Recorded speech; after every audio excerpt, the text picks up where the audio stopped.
দীঘা, বাঙালির সবচেয়ে পছন্দের সমুদ্র সৈকত, বাঙালির আবেগ। তাই তো বাঙালি বছরের যে কোনো মুহূর্তে সুযোগ পেলে চলে আসতে চাই এই দীঘা। যে কোনো জায়গায় যাওয়ার কিন্তু বেস্ট মাধ্যম ট্রেন। তবে আমরা যারা কৃষ্ণগড়ের ওপাশে বাস করি, আমাদের ক্ষেত্রে কিন্তু দীঘা আসার ট্রেনে একটু হেক্টিকই বটে। একমাত্র কান্ডারি এক্সপ্রেস ঠিক আছে, সঠিক টাইম মোটামুটি 2টোর দিকে, তো সেই ট্রেনে আমরা আসি। কিন্তু তাম্রলিপ্ত বা লোকাল ট্রেনকে ধরার জন্য কিন্তু আমাদের বেশ হেক্টিক।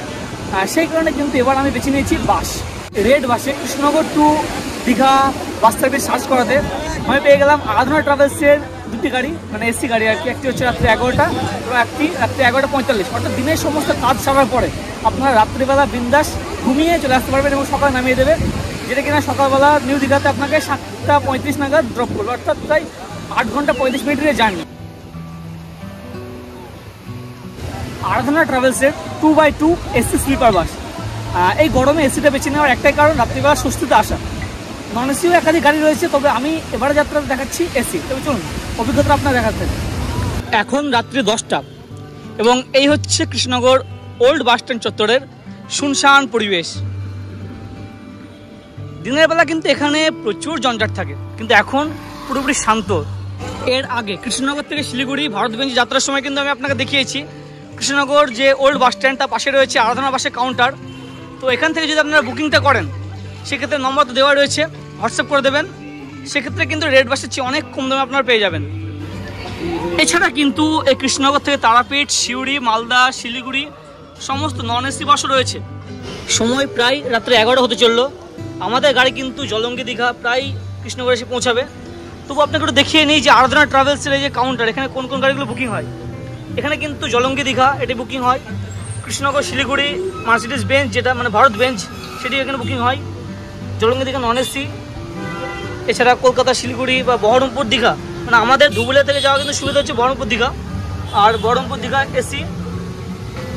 এটিও কিন্তু ধুবুলিয়াতে মোটামুটি রাত্রি 10:30 নাগাদ পৌঁছায়। আর এটা হচ্ছে কিন্তু কৃষ্ণনগর থেকে 11টা নাগাদ। বলছি এই কাউন্টার দেখানোর একটাই উদ্দেশ্য, আপনার রেড বাস থেকে বুকিং করাচ্ছে কাউন্টারে বুকিং করলে কিন্তু আপনার অনেকটাই সস্তা হবে। যেমন এই 11টা বাসটা কিন্তু রেড বাসে অনেকটা 650 দেখায়, 600 পড়ে যায় এবং চার্জ দিয়ে 640 মতো পড়বে। কিন্তু আপনি কাউন্টার থেকে বুকিং করলে মোটামুটি 500 মধ্যে কিন্তু চলে আসবে। রাত্রি 11টায় বাস ছাড়ার পরে রেড বাস অনুযায়ী কিন্তু এই বাসে কোনো রেস্ট স্টপ নেই। সেই কারণে কিন্তু কৃষ্ণনগরের যে bus stand, old bus stand, তার অপোজিটে রয়েছে সেবা হোটেল। এখান থেকে কিন্তু রাত্রে খাওয়া দাওয়া সেরে তারপরে আমি বাসে উঠবো।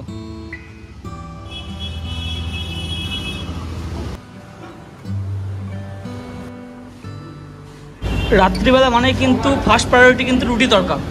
তো এই সেবা হোটেলে এসে আমি নিয়ে নিলাম রুটি তড়কাটা। এখানে কিন্তু তড়কা হাফ প্লেট হচ্ছে 30 টাকা, ফুল প্লেট 50 এবং রুটি হচ্ছে প্রতি পিসে 4 টাকা।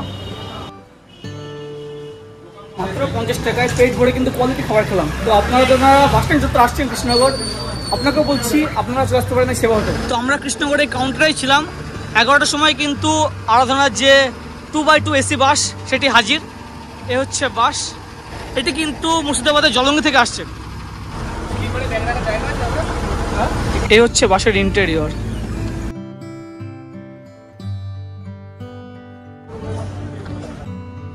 বাস এসে দাঁড়িয়ে গেল যে রসিক বাঙালির অপোজিটে সরকার হোটেল। এখানে কাউন্টার থেকে আসার পরে মিনিট 5 তারপরে এসে বাস কিন্তু দাঁড়িয়ে গেল। এখানে কিন্তু প্রচুর জায়গা, মানে অনেকে একসাথে বসে কিন্তু খাওয়া দাওয়া করা যায়। যেহেতু অনেক বাস একসাথে থামে, সেই কারণে কিন্তু অনেকে এসে খাওয়া দাওয়া করে। আপনারা যারা কৃষ্ণনগর থেকে উঠবেন, তো এখানে তো খাওয়া দাওয়া কোনো ব্যাপার নেই, তবে এখানে রয়েছে টয়লেট। এখান থেকে কিন্তু টয়লেটটা সারতেই পারেন। এই সরকারবাবু হোটেলে কিন্তু খুব ভালো সিস্টেম। এখানে কিন্তু কাউন্টার থেকে আপনাকে টোকেন করে নিয়ে যেতে হবে, আপনার যেটা খেতে চান সেই টোকেন নেওয়ার পরে আপনাকে ওখানে গিয়ে বসতে হবে এবং টোকেন দেখানোর পরে কিন্তু আপনি খাবার পেয়ে যাবেন। এই হচ্ছে এখানকার মেনু কার্ড মোটামুটি।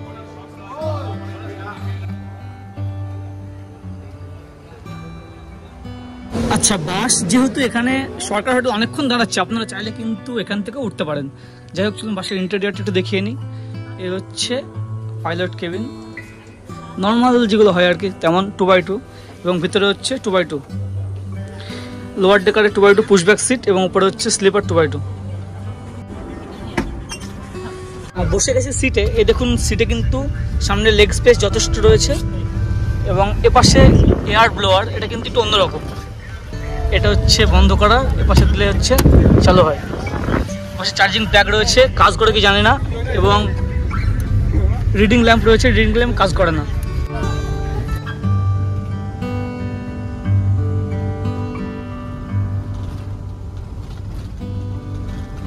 ঘড়িতে এখন 2:35 এবং আমরা এসে পৌঁছে গেলাম ধর্মতলা। ধর্মতলা কিন্তু বেশ শুনশান। এই ধর্মতলা এখানে এসে কিন্তু বাস অনেকক্ষণ দাঁড়ায়, প্রায় মিনিট 15।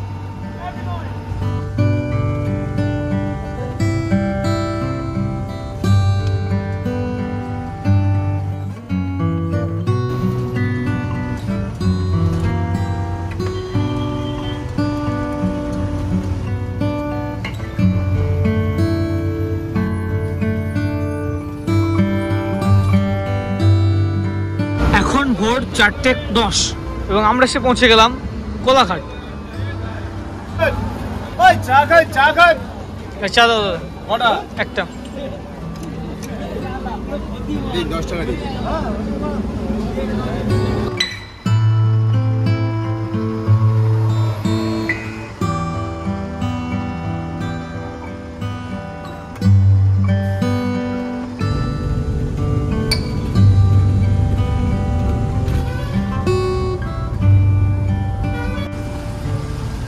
ঘড়ির কাঁটায় এখন সকাল 7:15। আমরা কিন্তু বিফোর টাইম পৌঁছে গেলাম নিউ দীঘা।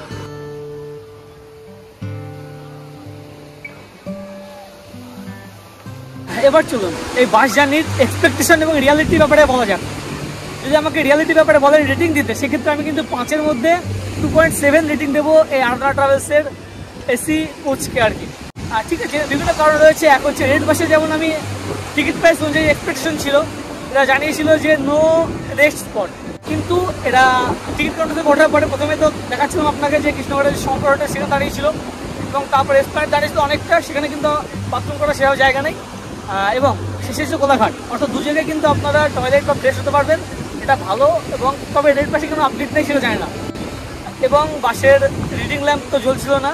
সিট ফ্লোটা ঠিকঠাক ছিল, মানে pushback seat, normal pushback seat, মানে যে এক্সপেকটেশন ছিল যে ভারত বেঞ্চের মতো খুব ভালো সিট হবে, অতটাও ভালো না।